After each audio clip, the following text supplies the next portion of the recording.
From Bias to Equality podcast is brought to you by the CEO Magazine, Holman Webb Lawyers, and B2Buy. Hello, and welcome to our podcast called From Bias to Equality. I am your host, Sandra D'Souza. Thank you for joining us. Today, we are going to have a conversation with Patrick Sochnikoff. He is Sodexo Group Senior Vice President, Corporate and Social Responsibility, and Chief DE&I Officer. In his role as Chief DE&I Officer, Patrick progresses Sodexo's diversity, equity, and inclusion, including gender equality, equal opportunities, inclusiveness, and respect for all underrepresented groups. Sodexo is a global leader in sustainable food. Operating in 53 countries, their 422,000 employees serve 100 million consumers each day. The Sodexo Group stands out for its independence and its founding family shareholding, its responsible business model, and its portfolio of activities including food services, facilities management services, and employee benefit solutions. Hi Patrick, thank you so much for joining us here today on the podcast. I'm going to go straight into it, and I would like you to share with us your career journey that led you to your role with Sodexo. Yeah, sure, Sandra. What did bring me into this role today, and as always, a journey is made of goals, but also external elements, positive, negative, personal, private, professional life things. But I've been lucky enough to become early in my career a manager in services companies, and I've grown as a leader in those market sectors like security services, cleaning, catering, technical maintenance. So all about people, and I think that you can't do that job. You can't feel good, you can't perform in this market sector, and you can't do that well if you don't care for people, if you don't love them. And that's why I think I really enjoy this sector, because you must combine business objectives and care. And you need to understand that business results are critical to people's personal and professional growth. Capturing the differences, that this diversity is key to the success, and belonging of all our dedicated hundreds of thousands of employees in all these market sectors does create value. It creates value for the company. It creates value for them individually. And it doesn't happen by chance. You need to give them trust. You need to trust them. You know, they are all over the place. They are the face and the voice of the company. You trust them. And they appreciate it. And they recognize the trust they get. They feel comfortable. So, in other words, what I just described to me is just in one sentence that shows that inclusion is a fundamental element of accomplishment, personal and business. And I think that this attention to people, I think I have attention to their talent, to their skills, to their issues. It has been noticed, and it led me to be over time engaged and more in DE&I on side and within, embedded in my operational leadership role. I really appreciate you sharing your career journey in terms of what really matters to you, because those values that you hold is what you talk about as your, as part of your career journey, as opposed to just about roles and positions. And I'm not saying that's not important, but this is great of you sharing the insights of your experience and how that has instilled values in you. And so that now leads me to, I guess, the next question, which is one of my favorite questions. And that is about you're at the Sodexo qualifying for Elect Stars.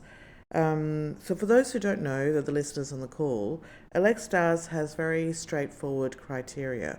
We've got 4 criteria, and you need to achieve at least 3 in order to be qualified for an Elect Star, which is committing to gender equality in business, and especially in women leadership. So the 4 criteria, if I like to just share with you again, is have at least 1 woman CEO or CFO, have 1 women board chair, have at least 25% women on the boards, and have at least 25% on C-suite teams.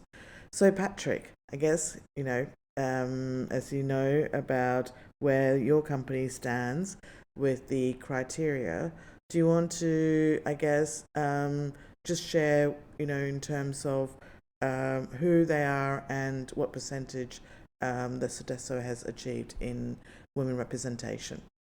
So basically, we are very proud to be qualified for Alex Stars, and the criteria 1 and 2 is about having a women as CEO or CFO, and women as a board chair, and we check the 2 boxes, as Sophie Bellon is our CEO and our chairwoman of the board. But beyond Sophie, the executive committee of Sodexo is very well balanced. Right, 45% of the executive committee is made of female executives in operational and functional role. So there is a balance in gender, but also an understanding that what you are looking at are the skills, and you have operational skills and functional skills, and we find skills women in both. That's definitely the first part of the Alex Stars, and then representation of women at the board. The fact is that we are at 50% men, 50% women today, and actually, it's not about having the 50% all the time. You must accept that you have sometimes more women, sometimes more men, that it remains balanced, because such a small group like a board or executive committee, 1 person can change the percentage. So we are paying attention to this balance, this diverse groups, on gender piece, but also on culture and origin. For example, but we are at 50% today, and that's good. But it could be 40-60 tomorrow, depending on the percent and the changes. And then the 4th criteria is having at least 25% of women in senior leadership team.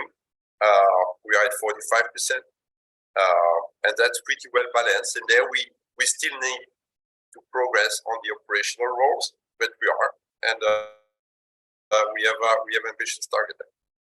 Patrick, it's just wonderful. I mean, you talk about ambitious targets, but these targets are important, considering that women is 51% of the population, and they shouldn't be underrepresented. And also take your point that, it's not always just 50-50, sometimes it's 40, sometimes it's 60. And that's the whole thing, is that we're not asking to, or when I say we, is just the Elect Star, the purpose of Elect Star is to push for, greater representation of women, but it's not forcing it needs to be 50-50, because the reality can't always be that way. And 40-60, that's is the right representation when it comes to gender equality. And over time, we would like to do that with Elect Stars, not just leave it at 25%, but to push for companies to be in the range of 40-60%. So now, this sort of leads me to the next question, that, the journey for Sodexo to reach that, was it an easy journey? Was it challenging? How has it been from the beginning? Is this something that you could, I guess, share how you managed to, how the company, and I know, your role is a very important role, but the company has been around for a few decades. So perhaps you could, give us some insights on that journey in achieving that gender equality, representation and diversity? So the Sodexo journey is quite a long one, and it started when the company was funded, because when it was funded in 1966, there were two missions were defined by the founder, Pierre Bellon, and these two missions are on one side improving quality of life of those we serve and our employees, and on the other side contribute positively to the social, environmental, economic development of the communities where we operate. When you see these two, it's all about embracing diversity, include everyone, the larger as much as possible, and being equitable. So this is in the DNA of Sodexo. And what happened in 2000 in the US is that we faced a class action, and it was a shock within the company. It was lived as a shock because it was so far from how people inside and leadership inside the company consider themselves to be inclusive. And actually it created a strong movement within Sodexo to say, okay, this is not us, this is not who we want to be. We didn't go to court with a class action because really we had conversations and progress and very good analysis of the situation.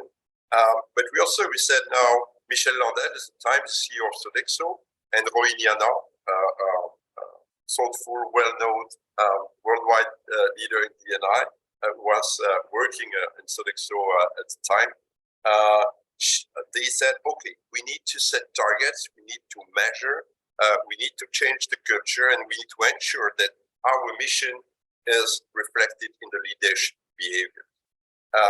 And so setting a target by 2025, saying we want 40% of senior leadership members as women. And we knew it's taking one generation if you really want to make big moves in this on this topic. And we get there. So that's pretty impressive, frankly. The decision that has been made in 2000, and which definitely convinced every leader in the company that it was a business point that needed to be achieved. I agree. It is really impressive to be able to do that and shift that thinking and see that class action as an opportunity for change. So how was that done? Like, were there resistance? Is it diversity targets? How did you embed into the culture? If you could give us some insights on that, that'd be great. Yeah.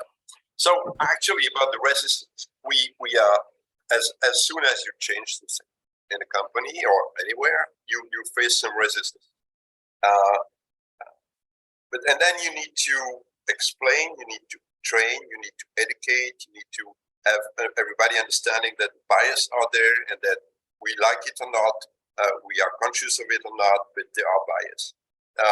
And I think we need leaders who need to understand that there are bias and they can be biased and they can change and they can evolve and they can work on it. That's the first step. The second thing is that you need to be clear that when you set targets, these targets are business targets, and a leader is meant to deliver on targets and objectives. And this is obvious for everyone on the financial piece. Yes, I have growth target, I have profitability targets. Potentially, I have people engagement targets. And there we go about diversity targets, representation of women in this case. And this is a business target, so you need to be assessed on that. You need to have part of your bonus, which is connected to achieving this target. If you don't systematically achieve your targets on the non-financial piece, there need to be consequences. Like everybody would have accepted, there are consequences on the non-achieving financial targets. So this is working the talk and making the message tangible and very clear for everyone into the organization, but also outside of the organization. So Patrick, that's some amazing journey and feedback with practical advice or steps in terms of how it can be done. And in order to achieve, I guess, the type of numbers and women representation, it's not just about just hiring people of diversity. You obviously look at skill set and is it a difficult journey to make sure that you can recruit diversity and women? It's first of all, no, it's not complicated to recruit women or diverse candidates, but you need to be conscious that you want to do it. And when it goes, I'm just going to take the example of the recruitment process. It needs to be clear that you want to have a diverse slate of candidates. And you want this diverse slate of candidates being interviewed by a diverse panel of interviewers. And this is HR process. You say, this is how it should be. Okay, that's the first step.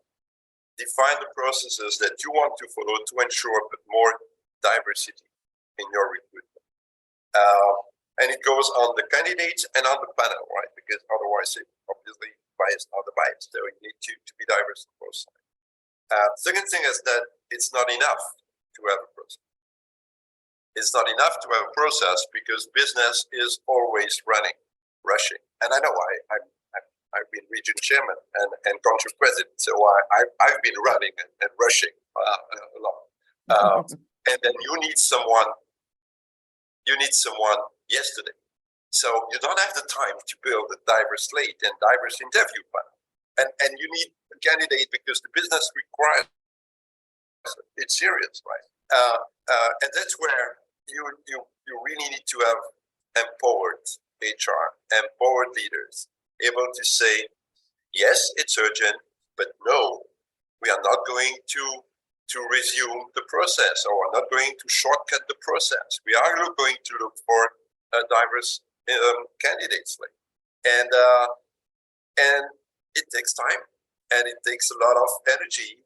And it's not about resistance, right? It's not that I don't want this diverse thing. It's that I have a business of rational urgency and I don't want to waste time because I can't. And yes, you can. You can waste some time because it was the time you will waste now, you will gain it back in afterwards because you will have a diverse time for it. So, and that's a permanent. That's why you need to. It's never finished, right? You need to always pay attention to all this looking like small things, but when you are in 53 countries, for the 20,000 people, it's all about small things. And this is the accumulation of all these small things, which makes that, yes, today we may say that we are very close. We are above 40% women in the leadership team. And it's amazing. And I just say, what you've given are practical ways, and it can be done. And you're a large company, so sometimes I get, with and obviously not the ones I interview, but outside of that, the resistance would be, not enough qualified women. We need things urgently, and it can't be done quickly. It's going to impact on performance, or it's not possible, or we've tried, but and the recruitment part, I have to say that is also quite important, because a lot of companies don't realize that their recruitment process is actually, there's a lot of bias in there. And so what you've given is ways of how to tackle that, because it starts from that really almost before you even talk about the culture, if there is bias so strong at the recruitment component. Yeah, it's absolutely critical. The recruitment process absolutely critical. But once again, it's a lot of different things too, right? You need to train your leaders and managers about their bias. Just they get the conscious that they may be biased, and they are, likely all are. And And then they can start acting upon their own behaviors and bias, just realizing that. And this is a side of the recruitment process. You put in place mentoring programs where these leaders, biased, like I am, like you are, like everybody else, are mentoring women. And then they get confronted to the reality of what women are experiences on the workplace, in a career. And that's what all these pieces make the company culture change and evolve, right? And as I said, it's never finished. Everybody has to progress. It's not perfect, but putting all these pieces next to each other make the whole story credible and makes the company progressing and makes the leader proud.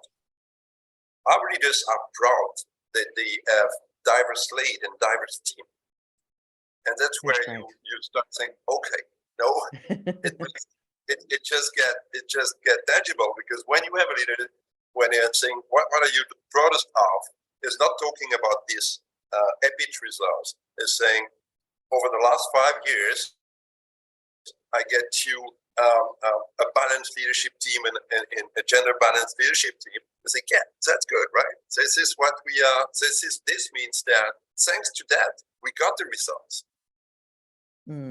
I think that's amazing. And if a company as large as Sodexo, who can do it, smaller companies should be able to do it. It's not, because you would imagine for larger companies, because it takes time to make changes and implement. But and from what you've said, you're achieving that. And I know it's not perfect, but Patrick, I think certainly Sodexo is far more ahead than a lot of companies are out there. So it's really good to see. I know that I have to soon wrap it up, but I've got one last question. It's a question that I ask everyone on the podcast. So what is your advice to other CEOs who are struggling to achieve diversity in their company, even though they want to or need to? First of all, my view is that all companies need it. It's not about needing. You need it. You need diverse leadership team and diverse workforce. So one thing is a must. To your question, it's a must as leadership is key to move the needle for more equality. So when a leader wants it, there is better chance to happen that if he doesn't or she doesn't want it, right? So secondly, it's easy to give advice. It's much more challenging to make a company progress. So I would rather share experience and some of my experiences than giving advice, because each company is specific, its market sector and country and culture are very specific. So I just mentioned the first one, actually. The first experience is that the voice from the top is critical. It must be clear, loud, and consistent over a long period of time. It's just not saying it once a year during convention.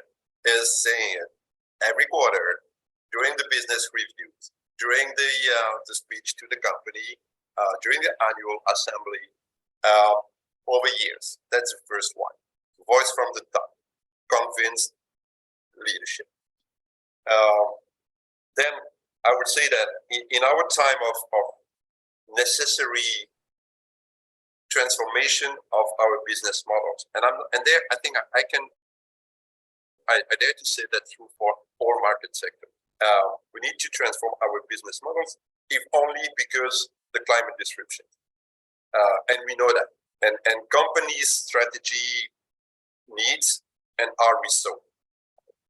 Companies are rethinking their strategies because they know that the future is different than the past. That has always been the case, but then the future is accelerating, as may not seem as very, very exciting so far. So we need to rethink the strategy. So putting at the heart of those strategies, sustainability is probably essential to all market sectors. And here comes the diversity and equity and inclusion, as that there, to me, and I think to all leaders, there is no effective, sustainable positioning and actions without people. And when it goes about people, inclusion and equity are critical. And if you don't connect the climate ambition you may have, and the people who are going to deliver on this climate ambition, you will fail. So there is a plan for climate, means that you need a plan for people. And you need to be inclusive, you need to be equitable, you need to have a diverse workforce. And that's where, to my humble perspective, I think that we need to have practical, business-connected, measurable action plan to embrace diversity if we want to deliver on sustainable strategy. And